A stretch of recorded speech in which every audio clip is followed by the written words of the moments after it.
Fíjate que el día de ayer pues se dio la decisión que creo que era la que era más obvia y evidente. Yo se los expliqué por qué. Y bueno, pues al final se confirmó por unanimidad que Américo Villarreal va a ser el nuevo gobernador de Tamaulipas, confirmado por la Sala Superior del Tribunal Electoral, porque ningún magistrado realmente tomó en serio las pruebas de los panistas de que Américo Villarreal estaba vinculado con los narcos y esto había afectado la elección, ¿no? Porque no había evidencias. Yo les comento, porque casi nadie leyó el proyecto, yo sí le di una ojeada, no lo leí todo, pero sí le di una ojeada. Y en esta ojeada, viendo las pruebas que presentó el PAN para decir esto, ¿no? De que Américo Villarreal está vinculado con los narcos, las pruebas eran una columna de Raimundo Riva Palacio, otra columna de Mario Maldonado, reportaje de Azucena, un reportaje de Latinos, una columna de Proceso, ¿no? Esas eran. Y también habían algunos como que audios que supuestamente hablaba fulano de tal con mengana de tal.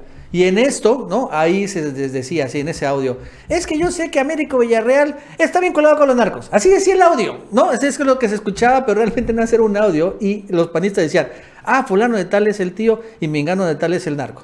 Bueno, ese era lo único que había. No habían tarjetas bancarias, no había cuentas bancarias, no había una investigación financiera, no habían registros fotográficos de absolutamente nada, no había nada de nada. Vaya, ni siquiera estaba esta famosa foto que dice Lili Telles, ni siquiera esa estaba en el expediente, donde está Américo Villarreal y narro con un, personaje que desapareció, que realmente no sabemos ni quién sea, un empresario ahí que dicen que está en pasos medio chuecos, pero tampoco se sabe realmente qué es lo que hizo ese empresario. Pero ni siquiera esa prueba estaba, Mauricio. Nada más eran esos dichos. Entonces realmente un juez, aunque sea el más comprado como Reyes Rodríguez Mondragón, no podía votar pues, por estas pruebas. Si Loretito va a ser tu prueba para anular toda una elección, pues es que vas a quedar no solo con un ridículo, sino que va a ser incluso algo hasta transgresor de la ley a agarrar ese tipo de cosas. Y al final, pues privó la lógica, más que la razón, la lógica. Y por unanimidad votó a favor el Tribunal de Américo Villarreal, Mauricio. Y bueno, eso sí, los panistas, pues ayer de sufrimiento total. Sí, después de todo lo que, híjole, es que cuánto no se habló de este caso, ¿no? Cuánto no se extendió esta evaluación del Tribunal Federal, lo que permitió, porque hasta el último momento, Nacho, hasta el último minuto, el PAN estuvo alimentando este expediente, metiendo más y más cosas. Lo último fue todo este asunto de la elegibilidad del candidato, que porque había regresado él al Senado y dice la Constitución que se tenía que separar 120 días antes. Se provocó un debate que duró más de 2 horas en el Senado, nada más por este tema. Esa era la desesperación del PAN para anular la elección en el estado de Tamaulipas. Esto lo incluyó incluso ya en su resolución final el tribunal, donde dice que es elegible también, para que no quedara duda. De ese tamaño fue el escándalo, pero pues sí, realmente no había pruebas, todo fue información que publicaron los chayoteros y se basaron en esto porque en la Constitución de Tamaulipas también se establece que una causa de la nulidad de la elección es que te comprueben esto, ¿no? Si te lo comprueban, entonces se anula la elección. Y entonces por eso Cabeza de Vaca entró en esta estrategia de hacer todo lo posible para demostrarlo, para que Reyes Rodríguez dijera, mira, es que en la Constitución de Tamaulipas dice esto, entonces vamos a anular la elección. Pero pues sí, no se puede tampoco inventar nada tan burdamente como lo trataron de hacer y salirse con la suya, sobre todo en la parte legal, porque ni siquiera hay una investigación en la Fiscalía. O sea, sí estaba armándose, sí es lo que iba a justificar las órdenes de aprehensión, pero tampoco lo pudo hacer, no las pudo sacar Cabeza de Vaca, no pudo hacer estos movimientos legales y dejó también sin instrumentos al Tribunal Electoral. Entonces... Sí, lo más importante era lo de los cables diplomáticos, Mauricio, ¿no? Sí, también, esa exacto. era la prueba, esa era la prueba para tumbar la elección. Pero que en Salazar se les echó para abajo. Se los desmintió inmediatamente, tanto así que esto pues no entró, si no allá estarían también en el dictamen del Tribunal Federal Electoral.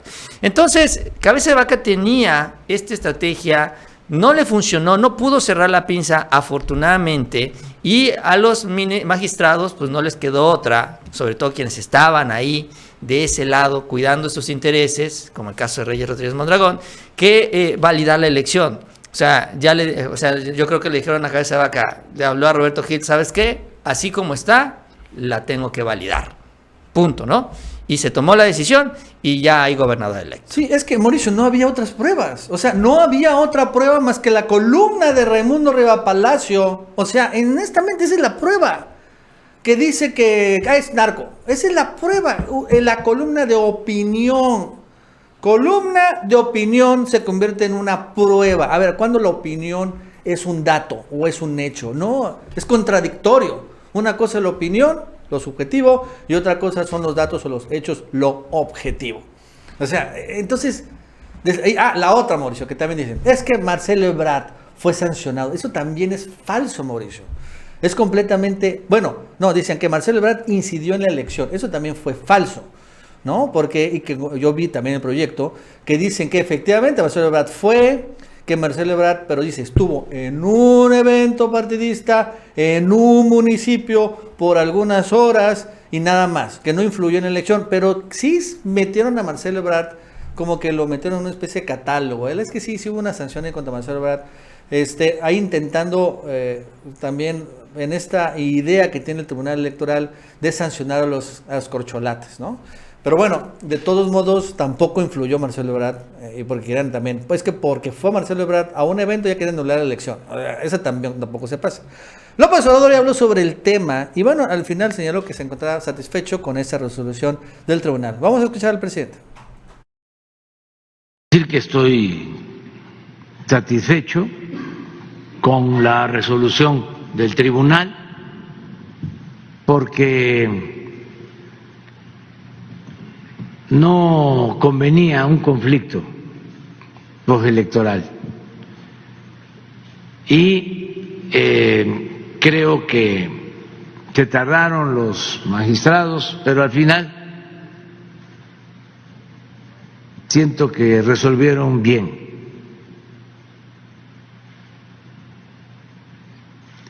Y aguantaron presiones, porque evidentemente habían muchos intereses de por medio. Acuérdense que sacaron documentos hasta de la Embajada de Estados Unidos, hubieron campañas, ¿no?, de desprestigio en contra de Américo Villarreal, y al final pues se resuelve que no hay elementos, que no hay pruebas y que se respeta la voluntad del pueblo de Tamaulipas. Eso es bueno. Yo creo que se avanzó en el terreno democrático, se debe fundamentalmente al pueblo. Y bueno, pues sí, muy satisfecho, Mauricio, sobre este tema, y ya se despejó, sí, eso sí, la elección más polémica, aunque realmente no había ningún tipo de razón por que se fuera a anular. Esa es la realidad. Sí, pues afortunadamente, ¿no? Es una decisión que pues era obvia, es obvia en la parte legal, como dices tú, pero pues aquí no estábamos hablando nada más de las leyes, sino también de la política, de la influencia del grupo calderonista en el Tribunal Electoral, y de que finalmente esta decisión se pospuso lo más posible y con esto se le permitió a Cabeza de Vaca y a los panistas, pues se les abrió la ventana, la oportunidad para tirar la elección, que afortunadamente no pudieron hacer. Ahora viene la otra parte, que es también las consecuencias, no solo la llegada ya de la Cuarta Transformación a Tamaulipas, sino también la salida y el fin del fuero de Cabeza de Vaca. Y la duda, Nacho, es si Cabeza de Vaca está en México. Yo honestamente creo que ya se fue. Yo honestamente creo que aplicó la misma. ¿Te acuerdas que cuando el desafuero en San Lázaro se fue a Estados Unidos?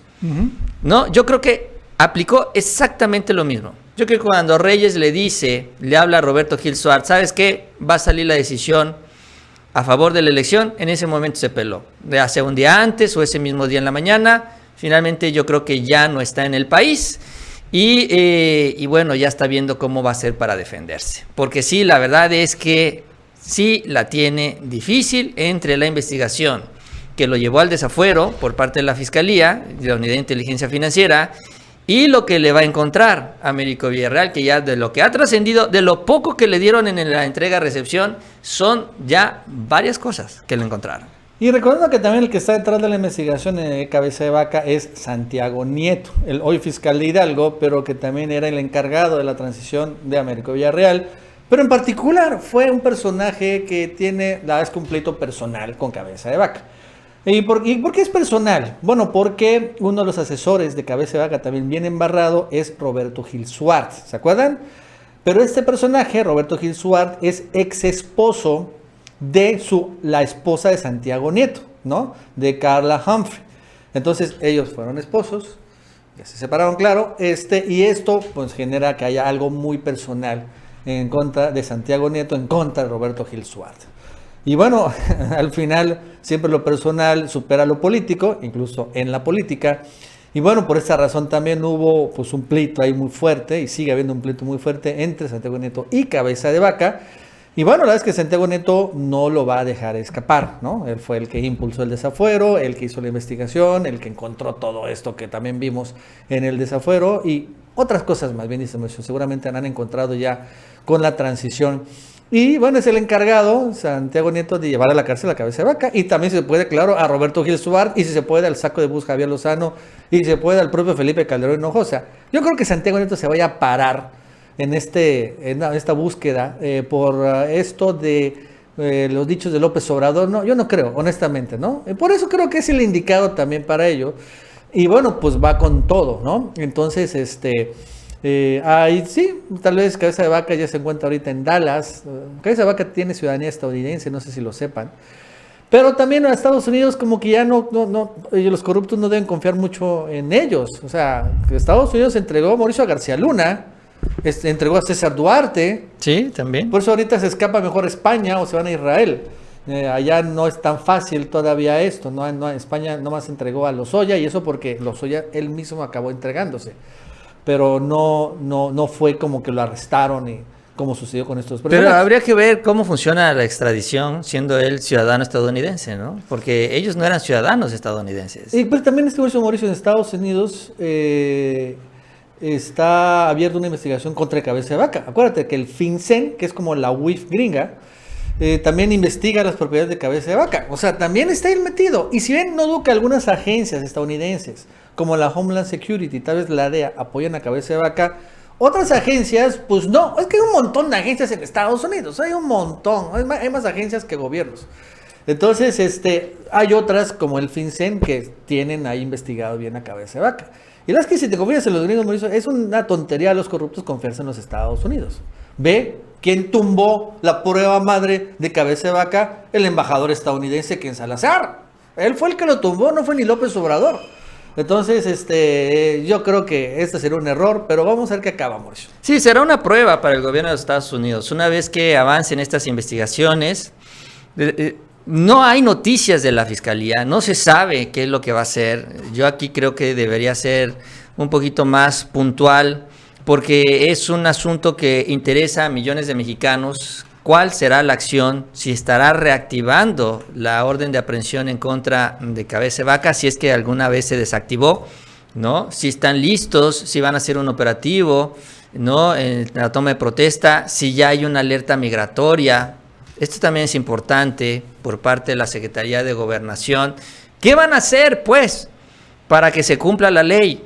Porque el señor ya pasó por todo este proceso en la Fiscalía, pasó por todo el proceso también en la Cámara de Diputados, y si bien lo detuvo el Congreso de Tamaulipas, eso, bueno, ya es algo aparte, pero finalmente todo esto se justifica con las pruebas, ahora sí hablando de pruebas, que presenta la Fiscalía ante el juez, bueno, empezando por la UIF, que las presenta la Fiscalía las amplía, la presenta ante el juez las valida, suelta la orden de aprehensión, y estamos en esta posición. ¿Qué va a pasar con Cabeza de Vaca? Entonces, pues sí, esa es la duda. Es la duda porque ya muchos, si no se ve acción, pues estamos pensando pues que lo van a dejar escapar. Y pues sí, porque el señor se está cuidando, él no va a enfrentar a la justicia. No creo ni siquiera, obviamente, que esté en la toma de protesta de Américo, pero cuando menos saber en dónde está. Yo creo que eso es lo mínimo que deberíamos de tener de información. Y bueno, López Obrador habló sobre la eventual persecución de Cabeza de Vaca. Dice que bueno, él no persigue a nadie, que todo está en manos de la Fiscalía. Vamos a escucharlo. Nadie. No es mi fuerte la venganza. Y además considero que esas prácticas restan autoridad moral, autoridad política. Que la autoridad competente actúe, que siempre sea de conformidad con la ley, que no se fabriquen delitos, que se actúe con rectitud, con la verdad, siempre. Y eso es lo que puedo yo comentar sobre. Y bueno, vamos a otro tema. Hoy Europa, que todos los días decimos lo mismo, pero la verdad es que hay casos nuevas cada día. En Europa se está hundiendo, las cosas están poniéndose más difíciles. Y es que, bueno, desde antier empezaron a reportarse ataques a gasoductos muy importantes entre Rusia y Alemania. El Nord Stream 1 y el Nord Stream 2 son los más importantes gasoductos. Y bueno, se reportaron ataques, sabotajes, y hoy se reportan que según esto fueron a través de drones. Hoy se reportan que han visto más drones, pero ahora en plataformas de Noruega, plataformas petroleras italianas, en plataformas también francesas. Y podrían venir más ataques, y no son drones civiles, son drones militares. Entonces, en medio de esto, hoy también se reporta que Alemania llegó al doble dígito inflacionario, más del 10% en la inflación al consumidor y más del 45% en la inflación a precios del productor. Es una locura. Incluso esta inflación ya está llegando a los niveles de la Segunda Guerra Mundial. O sea, está empezando Alemania a regresionar a la Segunda Guerra Mundial. Es algo terrible. Honestamente, yo pienso que ¿qué va a hacer ahorita la fachiza mexicana que tanto adoran a Alemania ahora que se está hundiendo esa superpotencia? Lo interesante es que el mundo está al revés, porque el día de hoy López Obrador habló sobre la reciente reunión o visita que tuvo la semana pasada el presidente de Alemania aquí en México. Debemos recordar que llegó aquí el presidente alemán, no el canciller, el presidente alemán, pero bueno. Ahí llegó, aquí lo comentamos, a pedir gas, y la verdad es que López Obrador lo confirmó, y que efectivamente empezaron las pláticas para que Pemex le venda hasta el 30% del gas que necesita Alemania. Incluso detalló que necesita, ¿no?, sin embargo, un poco de infraestructura para exportarlo, porque se tienen que construir plantas de licuefacción, aunque podría ser a través de barcos que tienen estas plantas. Algo súper interesante que no sabía que existía, incluso en sociedad con los estadounidenses. Muy interesante, vamos a escucharlo.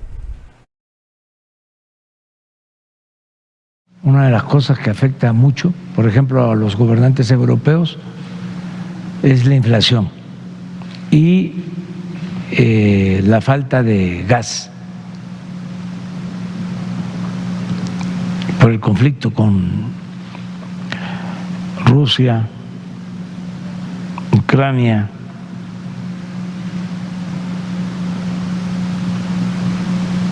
Y precisamente por eso, miren, canciller alemán. Es eso que estoy comentándoles. Porque además está la incertidumbre por el invierno. Y ellos tenían un contrato con Rusia de abasto de gas y tenían plantas nucleares de generación de energía y tomaron la decisión de cerrarlas y se quedaron básicamente con el abasto de gas de Rusia. Entonces viene el conflicto, cierran la llave del gasoducto y están regresando al carbón y tienen problemas. Nosotros, ahora que estuvo el presidente de Alemania, le planteamos que no por cuestiones comerciales, sino para apoyar, como lo hacemos con todos, podríamos enviar gas. Tenemos gas. ¿Mande? ¿Qué tanto por ciento de lo que necesita Alemania tendría de México? Pues como un 30%. Sí, nada más llevaría tiempo porque necesitamos la construcción de 2 plantas de licuefacción para congelar el gas y mandarlo. Hay ahora ya una tecnología que tiene una empresa estadounidense, Fortress, con la que tenemos ya un acuerdo, en donde son barcos, no hace falta construir la planta en tierra, y en el mismo barco, ¿sí?, el gas se congela y se lleva y allá se regasifica, ¿sí?, en el puerto donde hay ductos. O sea, ya se ha avanzado en eso. De todas maneras, pues ellos tendrían que hacer el acuerdo con esta empresa estadounidense, pero nosotros sí tenemos disponibilidad de gas, porque hay contratos de gas para la Comisión Federal de Electricidad, tenemos gas excedente y tenemos gas que se está extrayendo de los nuevos campos petroleros que estamos explotando. Entonces, sí podríamos ayudar. Nada más, pues es cosa de que ellos lo decidan, como ayudamos ahora. Desde ayer enviamos un grupo de técnicos y de trabajadores electricistas a Cuba, y porque se quedaron sin energía eléctrica. Wow, o sea, México ahora apoya a Alemania con gas hasta el 30% de las necesidades que tiene ahorita Alemania se las daría a México. La verdad es que será un gran socio, México de Alemania, ojo con el dato, y al mismo tiempo apoya a Cuba. ¿Cuándo pasó esto? Pues mira, cuando el presidente se dio cuenta de que en este escenario internacional y ante la herencia de la reforma energética de Peña Nieto, pues se podía hacer un buen negocio para el país en general, no para los empresarios del sector energético que están en nuestro país. Porque bueno, tenemos que gracias a la reforma energética se firmaron una serie de contratos también con empresas extranjeras para importar gas. México está obligado, así con todas sus letras, obligado a importar gas, aunque no se consuma. Esto, y lo ha explicado el presidente, es parte también de los contratos leoninos de los gasoductos. Esto también porque supuestamente se iban a construir 7, 8 plantas de energía eléctrica por parte de la CFE que supuestamente iban a necesitar este gas. Y entonces no hay plantas, hay contratos y tenemos este gas. Y entonces dice el presidente, pues ahora ¿qué podemos hacer con él? ¿No? Se abre esta oportunidad gracias al conflicto que se tiene allá en Ucrania, gracias a esta demanda que tiene ahora Europa para consumir energéticos de otras partes del mundo, y entonces el presidente dice, pues vamos a venderles gas. Ya es una idea que él trae ya desde hace un tiempo. Ahora, lo novedoso es esto de la tecnología, porque él contemplaba construir estas plantas de liquefacción que se van a construir, pero que obviamente pues tienen un tiempo de construcción de 1 año y medio, 2 años, es bastante extenso. Y sin embargo, ahora con esta tecnología que ya está incluida en los buques, pues ya se podrá iniciar este proceso más pronto de lo esperado.